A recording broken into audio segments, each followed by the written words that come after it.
네, 북한의 당 창건일이 하루 앞으로 다가오면서 우리 군 당국은 도발 가능성을 예의주시하고 있습니다.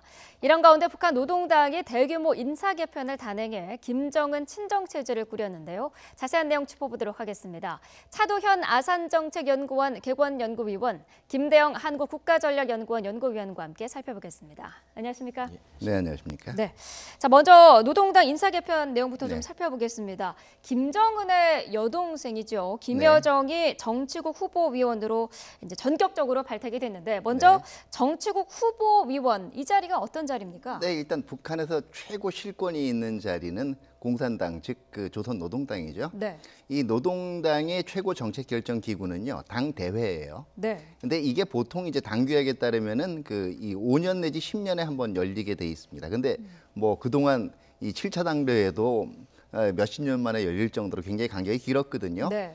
그러다 보니까 평소에 당 대회의 권한을 위임받아서 행사하는 게 당 중앙위원회예요. 네. 이 당 중앙위원회 전원회의를 크게 별일이 없으면 1년에 봄, 가을 두 번씩 엽니다. 근데 이것도 이제 1년에 두 번 정도밖에 회기가 없잖아요. 네. 그러다 보니까 이 당 중앙위원회의 권력을 다시 집중시켜 놓은 것이 당 정치국, 그다음에 이제 집행기관은 과거에는 비서국이라고 불렀고 지금 정무국이라고 부르죠. 이게 정치국이 이제 그 중앙위원회 권력을 집약시켜 놓은 거고요. 네. 여기서도 핵심 인사들만 가려 뽑은 게 정치국 상무위원회입니다. 네. 그러니까 이제 한번 직위면으로 보면 이 당 중앙위원회 후보위원 정도가 되면은 이제 권력의 핵심 부에 좀 진입을 하게 된 거고요.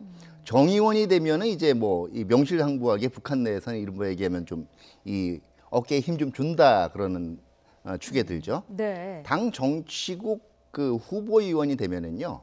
거의 북한 내에서 한 20위권 내에 이 권력자라고 보면 될 거예요. 20, 30위권 내에. 네. 그다음에 그 거의 뭐 이게 정의원을 거쳐서 이제 상무위원까지 이뤘다 그러면 5손가락 안에 꼽힌다. 이렇게 보시면 되겠습니다. 그러니까 김정은이 적어도 이제 20, 30위권 안에 들어왔다. 네. 권력 서열 내에. 이렇게 이해하시면 되겠죠. 김여정이 지금 우리 당국에서 추정하고 있는 나이가 30살 정도로 그렇죠. 되고 있는데 굉장히 빠른 속도로 승진을 하고 있는 거죠. 네. 네, 어떤 의미가 있을까요? 한 세 가지 정도일 것 같아요. 첫 번째는 뭐 이 과거에 그 김정일도 그랬고요. 김일성도 그랬지만 역시 가장 믿을만한 거는 자기 피부치다. 이 혈연 중심의 그 인맥 체제를 만들다 보니까 네. 김여정이 중용된 측면도 있고요. 두 번째는 아무래도 이 백두혈통이라 그러는 그 자기의 권력의 정통성을 강조를 하다 보니까 같은 네. 백두혈통인 김여정을 기용하는 것이 훨씬 이 상황에 유리할 수 있다라는 거고요. 세 번째는요. 김정은이 강조한 게 항상 후대 사랑이란 말이에요. 이번 그 인사에도 나타났지만 네. 좀 더 젊은 층으로의 세대 교체를 자기의 아이콘처럼 들고 나왔거든요. 뭐 여기 30살짜리 그 김여정처럼 좋은 상징이 없는 거죠. 네.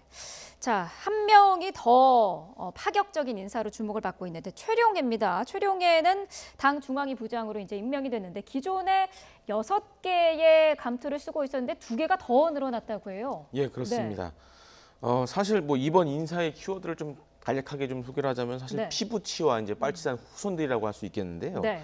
특히 이제 이 최룡해 같은 경우에 이제 빨치산의 후손으로서 특히 2014년에 이제 군 정치 국장에서 물러나서 사실상 군부와 인연이 없었는데 네. 이번 인사로 다시 이제 군부와 인연을 맺었다는 데 가장 큰 의의가 있다고 할 수 있겠고요. 네. 그렇기 때문에 향후에도 이러한 그 최룡해의 어떻게 보면 이인자적인 그런 자리가 더욱 굳어질 것 같고요. 네. 특히 최룡해와 관계된 그런 인사들의 승진도 이번에 있었다고 하니까 그만큼 이전보다 영향력이 더 커졌다고 할 수 있겠습니다. 네.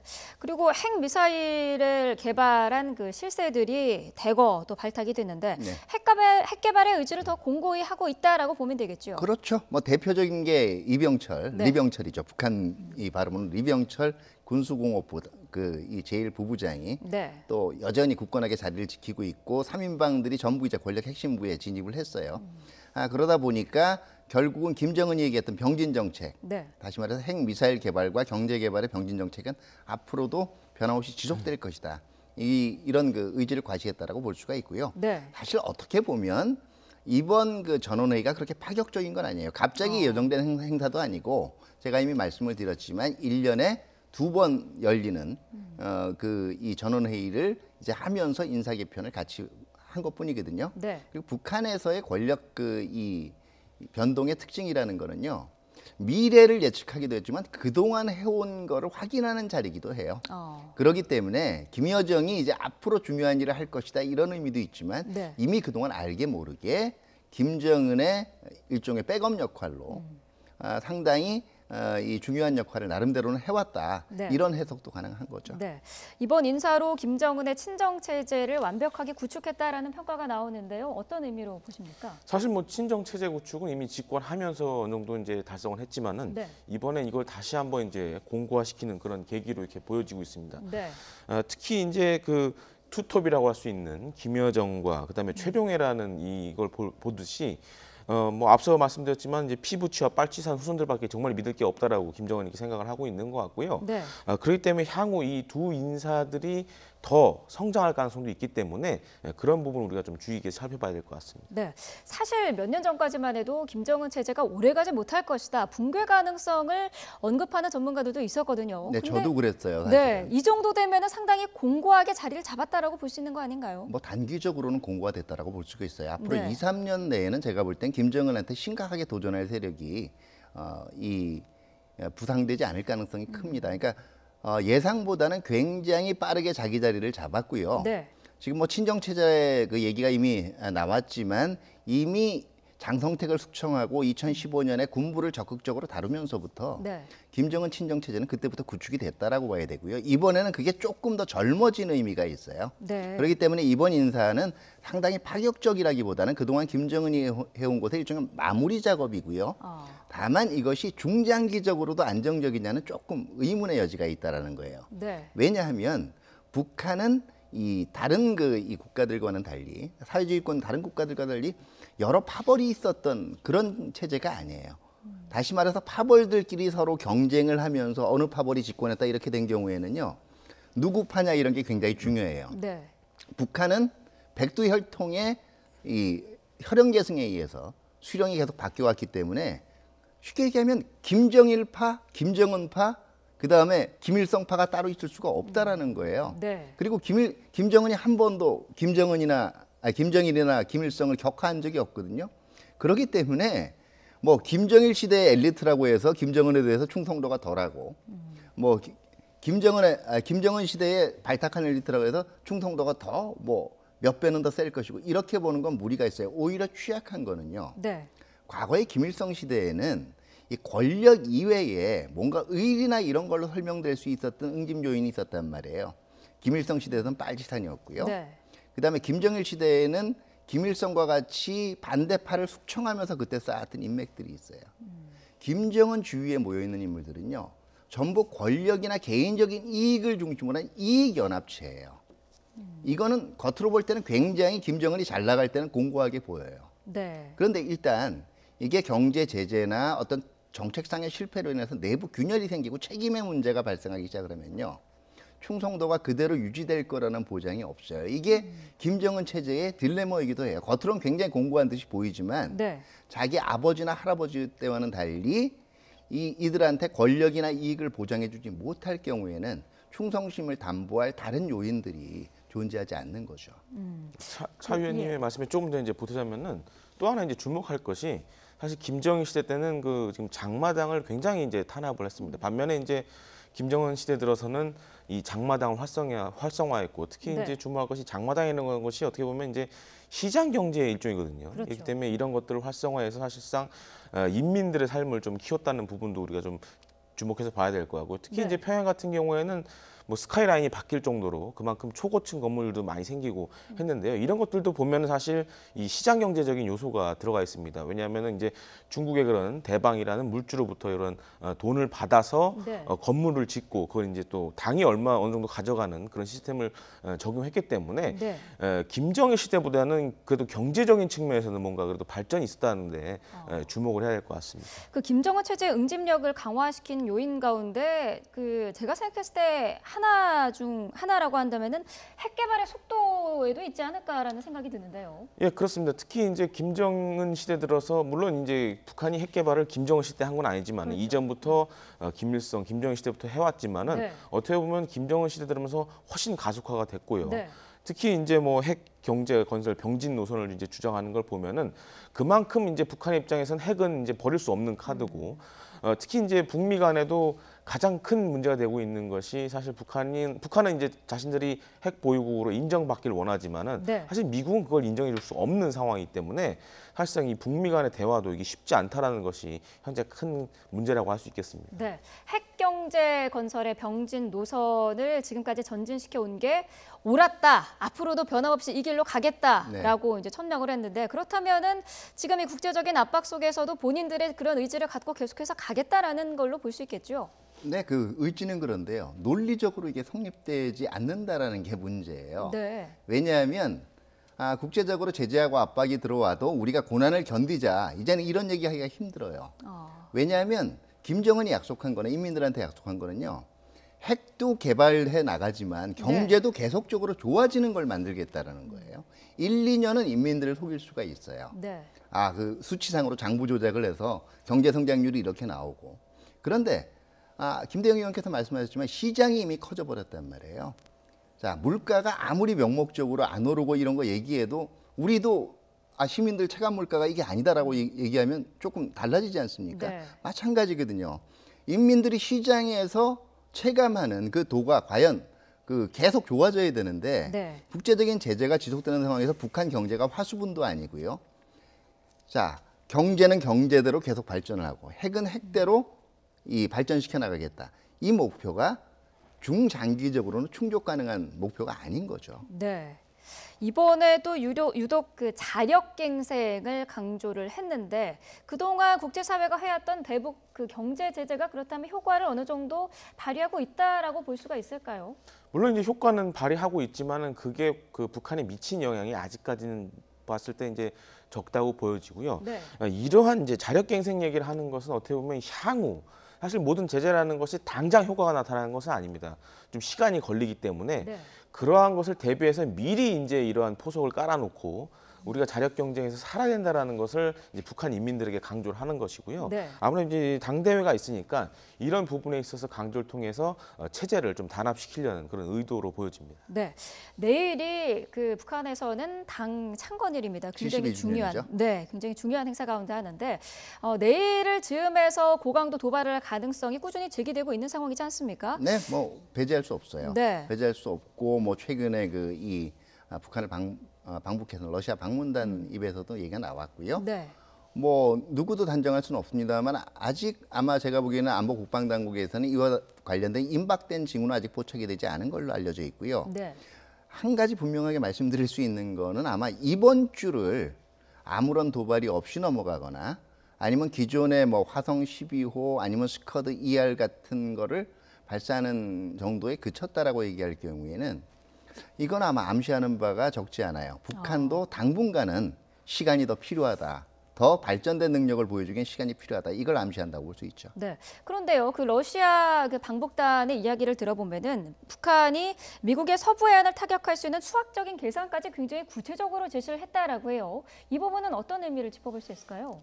뭐 수학적인 계산이야 사실 어느 정도 이제 공식을 대입하면 나올 수 있는 건데요. 그러니까 네. 북한의 입장에서는 이 러시아를 상대로 자신들이 이러한 능력이 있다라는 걸 이제 보여주기 위해서 일종의 쇼라고 저는 생각이 됩니다. 네. 다만 이제 실제적으로 그러한 도발을 했을 경우에도 이제 북한이 감당할 수 없을 만큼의 이런 군사적인 또 압박이 올 수 있기 때문에 북한 입장에서는 신중할 수밖에 없고요. 그렇기 때문에 사실 실제적인 대륙간 탄도미사일 시험 발사보다는 아무래도 이제 중단거리라든가 아니면 중장거리, 그동안 이제 북한이 해왔던 화성 12호의 뭐 재시험 발사라든가 이런 것들을 감행할 가능성이 좀 더 높지 않나 이렇게 추정을 해봅니다. 네. 제가 예를 들어 보여드릴게요. 네. 서울, 부산을 1시간 만에 주파하는 교통수단이 나왔다라고 얘기할 때 서울, 부산을 1시간 만에 주파하려면 시속 몇 킬로로 달려야 되는지 뻔히 수식이 나와요. 그 수식을 보여주는 거하고 네. 그런 교통수단이 실질적으로 가동되는 거하고는 전혀 별개의 문제거든요. 아. 수식은 이론적으로 누구나 만들 수 있어요. 네. 자, 어떤 식으로 도발을 하든 간에 미국 입장에서는 그냥 넘어갈 수 있는 상황은 아닐 것 같아요. 계속해서 트럼프 대통령이 애매한 표현이지만은 군사적인 옵션 가능성을 계속 네. 열어두고 있거든요. 네. 네, 어떻게 보십니까? 제가 두 가지만 말씀을 드리고 싶어요. 트럼프 대통령의 발언 자체가 자꾸 지금 전쟁 위험성을 고조시킨다고 얘기하는데 네. 지금까지 나온 발언 중에서 전쟁 위험성 고조시키는 발언을 제일 많이 한 건 김정은이에요. 두 번째요. 실질적으로 트럼프 대통령이 얘기한 군사적인 옵션이라는 건요. 밀리터리 옵션이라는 걸 북한을 먼저 불안하니까 예방적으로 때린다라는 것만 좁혀서 생각하니까 굉장히 무섭게 생각이 되는데 군사적인 옵션은 이미 가동이 되고 있었어요. 네. B1B가 최근에 이제 원산 지역 공격을 비행한 것이라는 하는 것도 군사 시위고 군사 옵션이에요. 네. 그렇기 때문에 트럼프 대통령이 얘기한 것도 직접적으로 북한의 위협이 더 이상 묵과할 수 없는, 다시 말해서 그 동맹국이나 미국을 직접적으로 공격할 가능성이 굉장히 커졌을 경우에는 어쩔 수 없이 취하는 수단이지. 네. 내가 아무래도 이 비위가 거슬리니까 한반도에 전쟁 나든 말든 나는 공격하겠다. 이렇게 해석을 하는 건 좀 지나치게 확대되고 어떻게 보면 제가 보기에는 좀 편향된 해석이라고 볼 수가 있죠. 네. 그 트럼프 대통령의 언급을 조금 짚어보면은요, 북한과의 도발과 관련한 발언이 잇따르고 있는데 그동안의 대화와 합의는 효과가 없었다. 한 가지만이 남아있다라고 이야기를 했고요. 그리고 그 이전에는 또 폭풍전 고요의 상태다라는 표현을 했습니다. 누가 봐도 군사적인 옵션 이야기를 하고 있는 거 아닙니까? 앞서 이제 차 의원님도 얘기하셨지만은 네. 이게 우리가 자꾸 이제 군사적 옵션을 얘기하면은 뭐 예방 타격, 선제 타격 같은 그런 물리적 타격을 자꾸 이제 생각을 하시는데요. 네. 사실 그 군사적 옵션은 정말 다양합니다. 그러니까 이런 뭐 무기를 동원한 그런 전략 자산들을 동원한 무력 시위도 있을 수 있고요. 네. 그동안 그리고 여러 차례 해왔고 국내에서는 과연 이게 효과가 있느냐라고 했지만은 이번에 이제 B1B가 NLL을 넘어서 북한까지 갔을 때는 정말 북한도 당황할 만큼 긴장시킬 만큼 그런 무력 시위를 보여줬기 때문에 네. 큰 틀은 이겁니다. 압박과 제재를 통해서 북한을 이제 대화의 창으로 끌어내겠다는 것이고요. 사실 그동안 이제 틸러슨 외무장관과 이렇게 엇박자가 나는 듯이 보였지만은 네. 사실 뭐 일본에서 이제 굿캅, 배드캅 그런 전술이 아니겠냐 이렇게 많이 얘기를 하셨지만은 네. 분명한 건 이제 트럼프 대통령이 틸러슨 장관한테도 얘기를 했지만은 분명한 건 압박과 제재가 지금은 필요하다고 생각하는 것 같고요. 그렇기 때문에 이런 좀 우리가 보기에는 좀 위험할 수도 있는 언사지만은 네. 이런 강경 발언들이 나오는 것은 사실 압박과 제재로 이 문제를 풀어야 된다라고 이렇게 보는 것 같습니다. 네. 내일 당 창건일에 김정은이 어떤 메시지를 전할지도 상당히 관심인데요. 네. 어떤 부분을 예상할 수 있을까요? 아마 지금 당 중앙위원회 전원회의에서 던진 메시지가 당 창건일에도 그대로 반복된다라고 볼 수가 있을 거예요. 네. 아마 국제적인 제재나 압박에 굴하지 않을 거고 또 하나 더 나온다면 주변국이 특히 중국이 뭐라고 하든 상관없이 우리 길을 갈 거다. 네. 그리고 핵 경제의 병진 노선 앞으로 지속될 것이라는 면을 계속 강조를 해나갈 것이고요. 그런 면에서 그 권력 엘리트들과 북한 전 인민들의 단합을 외칠 거는 분명한데요. 네. 뭐 내일 갑자기 어떤 폭탄 발언이 나올 가능성은 상대적으로 적어요. 네. 자, 우리 정부도 북한의 추가 도발 가능성을 계속해서 이야기를 하고 있는데 지금 이런 가운데 전술핵 재배치 논의도 계속해서 거론이 되고 있거든요. 어떻습니까? 전술핵 재배치 진짜로 필요하다고 보십니까? 글쎄요, 그 전술핵 재배치 같은 경우에는 그것이 만약에 실행이 된다 그러면은 역설적으로도 북한의 핵을 인정하는 결과가 되게 됩니다. 그렇기 때문에 현재로서는 뭐 그러한 얘기를 꺼내는 것 자체가 사실 네. 국익에는 그렇게 도움이 안 되고, 왜냐하면 전술핵 배치를 통해서 북한의 핵을 인정하게 된다면 현재까지 제재가 사실상 무의미해지는 결과가 나오기 때문에 네. 그 부분은 좀 우리나라에서 좀 신중할 필요가 있고요. 네. 그리고 또한 이제 미국이 유사시에 우리에게 제공하기로 한 그런 해구산들은 사실 우리 이 한반도에 갖다 놓지 않아도 미 본토에서 얼마든지 북한을 사실상 괴멸시킬 수 있기 때문에 네. 그러한 부분을 고려했을 때는 사실 이 전술핵 재배치는 좀 더 신중하게 접근할 필요가 있다고 보여집니다. 네. 그 전술핵 재배치를 언급을 하는 것 자체가 북한 핵을 인정하는 꼴이 된다라는 부분을 앞서서 말씀을 하셨는데 사실상 근데 북한은 지금 핵을 가지고 있는 거라고 보면 되지 않습니까? 핵으로 무장하고 있는 거는 현실이죠. 네. 현실인데 전술핵 재배치와 관련해서 제가 말씀드리고 싶은 건 오히려 이게 배치되느냐 안 되느냐 이게 중요한 것이 아니고요. 네. 이 추진되는 방식이에요. 그 제가 분명히 말씀드렸는데 한반도에서 만약에 지금까지도 그랬지만 그런 일이 절대로 일어나면 안 되겠지만 네. 북한이 핵을 쓰게 되면은요 우리가 갑자기 모르는 가운데 황망하게 한반도 상공에서 터지는 게 아니에요. 적어도 24시간 정도의 사전 경보 능력이 우리한테는 확보가 돼 있습니다. 네. 이게 무슨 얘기냐면요. 이미 북한이 정말 그 극단적인 모험을 하기 직전에는 북한도 이 단추 누르는 순간 자기네도 완전히 사라진다는 걸 각오해야 되는 상황이에요. 네. 다시 말해서 전술핵을 한반도에 재배치해 놓느냐 아니면은 괌이나 다른 지역에 갖다 놓고 실어 와서 하느냐 시간 차이는 별로 없고요. 네. 오히려 제가 우려하는 거는 이 배치 논란이 나오는 게 자, 미국이 그동안 우리한테 제공한 게 확장 억제 아니에요. 이건 못 믿겠다는 얘기거든요. 네. 못 믿으니까 나를 믿게 해줘라는 얘기고요. 두 번째는 확장 억제의 수단 중에서 여러 가지 방법이 있는데 만약에 북한이 만에 하나 우리한테 핵 공격을 가하면 핵으로 보복해야 될 텐데 어떤 방법이 있을까? 여러 가지를 실험해 보다가 이 방법밖에 없어. 이렇게 나오는 게 아니고 무조건 갖다 놔야 돼. 이렇게 얘기하고 시작하는 거거든요. 네. 그러니까 근본적인 코드는 두 개예요. 무조건과 두 번째는 불신이에요. 네. 이게 과연 우리한테 바람직한 거냐를 되돌아보자는 얘기입니다. 만약에 이번 주에 북한이 어떤 식으로든 도발을 감행을 한다면 우리가 할 수 있는 대응은 어떤 게 있을까요? 앞서서 미국의 부분은 좀 짚어봤는데 우리가 할 수 있는 대응이 있을까요? 아무래도 이번에도 만약에 그 북한이 미사일 시험 발사를 진행을 한다 그러면 네. 우리도 이제 맞대응 차원에서 비슷한 규모는 아니지만은 그러한 이제 군사적 무력 시위를 이렇게 할 걸로 보여집니다. 네. 사실 근데 뭐 우리 입장에서는 그렇다고 북한이 미사일 발사를 한다고 해서 실제로 거기를 뭐 선제 타격할 수 있는 상황도 아니기 때문에 사실 우리가 할 수 있는 뭐 이런 뭐 군사적이라든지 아니면 외교적이라든지 이런 것들은 사실 좀 제한이 돼 있는 상황이기 때문에 네. 그 부분은 좀 유념해 주셨으면 합니다. 네. 위원님께서는 어떻게 보십니까? 네, 이 발사하면 그 다음엔 어떡할까? 이게 오히려 말리는 거예요. 아하. 북한이 네. 레드라인을 넘으면 그럼 북한이 이기는 겁니까? 아니잖아요.